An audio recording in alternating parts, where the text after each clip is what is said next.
I'm a time traveler from the future, here to beg you to stop what you are doing. Hi, folks, Dave Tech here, celebrating the New Year's Day, and I thought I'd share with you an old Reddit post from back in, well, it's arguably from 2012, but definitely at the 2013.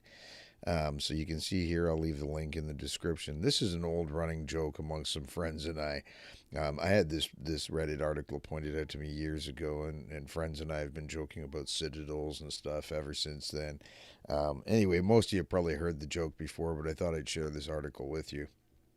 It says, I am sending this message from the year 2025. Things are looking bleak here, and some of you will carry blood on your hands. If you don't believe me, please move on, as I have no way of proving to you I'm really who I claim to be. I don't want to waste any of your time, so I'm merely going to explain what happened. On average, every year so far, the value of Bitcoin has increased by about a factor of 10, from zero point 0.1 or 10 cents on the dollar in 2010 to $1 in 2011 to $10 in 2012 to $100 in 2013. Then, now note the article, folks. Now, I mean, it's fiction, right? But it's entertaining fiction. Whoever wrote it was brilliant. And remember, this Reddit post is from 5 years ago, and quite likely from 2012.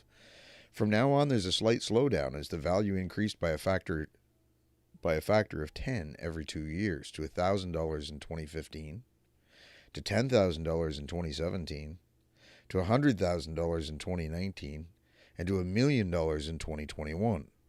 From here onwards, there's no good way of expressing its value in dollars, as the dollar is no longer used. We could only hope, huh? Nor is any central bank issued currency for that matter. There are two main forms of wealth in today's world: land and cryptocurrency. There are just over 19 million Bitcoin known to be used in the world today, as well as a few 100,000 that were permanently lost, and we're still dealing with a population of just over 7 billion today. On average, this means that the average person owns just under 0.003 Bitcoin. However, due to the unequal distribution of wealth in my world, the mean person owns just 0.001 Bitcoin. That's right, most of you reading this today are rich. I personally lived next to an annoying young man who logged into his old Reddit account 2 years ago and discovered that he received a tip of zero point 0.01 Bitcoin back in 2013 for calling someone a faggot when he was a 16-year-old boy. Upon making the discovery, he bought an airline ticket, left his house without telling anyone, and moved to a citadel. What is a citadel, you might wonder? Well, by the time Bitcoin became worth $1,000, services began to emerge for the Bitcoin rich to protect themselves as well as their wealth. It started with expensive safes, then began to include bodyguards, and today, earlies, our term for early adapters, as well as those rich whose wealth survived the transition, live in isolated gated cities called citadels, where most work is automated.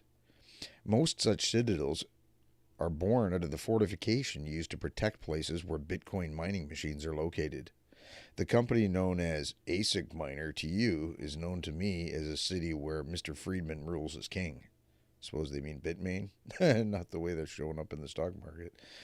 In my world, soon to be your world, most governments no longer exist, as Bitcoin transactions are done anonymously, and thus most governments can enforce no taxation on their citizens.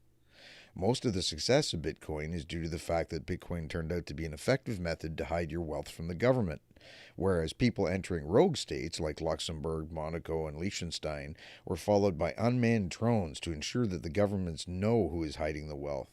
No such option was available to stop people from hiding their money in Bitcoin. Governments tried to stay relevant in my society by buying Bitcoin, which made the problem worse by increasing the value of the Bitcoin. Governments did so in secret, of course, but my generation's Snowdens are in fact greedy government employees who transferred Bitcoin to their own private accounts and escaped to anarchic places where no questions are asked as long as you can cough up some money. The four institutions with the largest still accessible Bitcoin balances are believed to be as following: ASIC Miner, 50,000 Bitcoin, the IMF's Currency Stabilization Fund, 70,000 Bitcoin, Government of Saudi Arabia, 110,000 Bitcoin, and the North Korean government, 180,000 Bitcoin. Economic growth today is about minus 2% per year. Why is this? If you own more than 0.01 Bitcoin, chances are you don't own it. You don't do anything with your money. There is no inflation, and thus no incentive to invest your money. Just like the medieval ages had no significant economic growth as wealth was measured by sorry guys. Just like the medieval ages had no significant economic growth as wealth was measured in gold, our society has no economic growth either, as people know their zero point zero 0.01 Bitcoin will be enough to last them a lifetime. The fact that there are still new Bitcoin released is what prevents our world from collapse so far, it seems, but people fear that the decline in inflation that will occur during the next block halving may further wreck our economy. Man, what are they down to there? Like 0.5 Bitcoin as a reward? Imagine the hash rates. What happened to the Winklevoss twins? Well, the Winklevoss twins were among the first to die.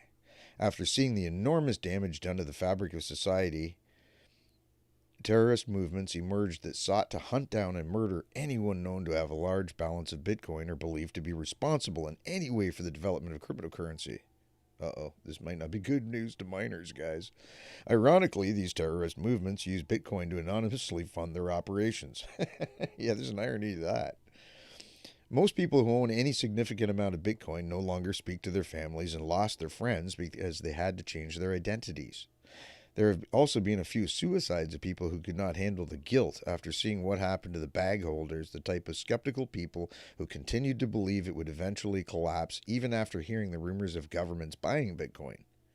Many people were taken hostage, and thus it is suspected that 25% of the Bitcoin rich actually physically tortured someone to get him to spill his password. Why didn't we abandon Bitcoin and move to another system? Well, we tried, of course. We tried to step over to an inflationary cryptocurrency, but nobody with an IQ above 70 was willing to step up first and volunteer. After all, why would you voluntarily invest a lot of money into a cryptocurrency where you know your wealth would continually decline? The thing that made Bitcoin so dangerous to society was also what made it so successful. Bitcoin allows us to give in to our greed.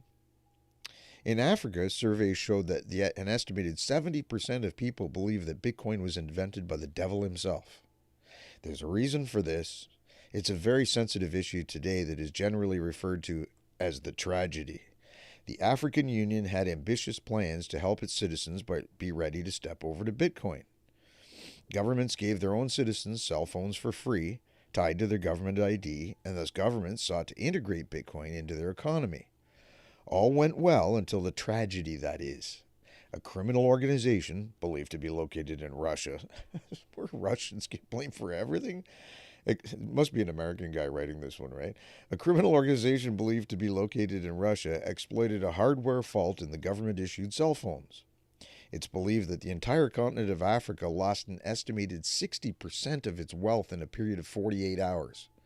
What followed was a period of chaos and civil war, until the Saudi Arabian and North Korean governments, two of the world's major superpowers due to their authoritarian political system's unique ability to adapt the Bitcoin challenge, divided most African land between themselves and were praised by heroes by the local African population for it.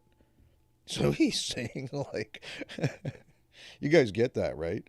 Saudi Arabia and North Korea stepped in and basically took over Africa and split up the land, and they were hailed by the population for doing so.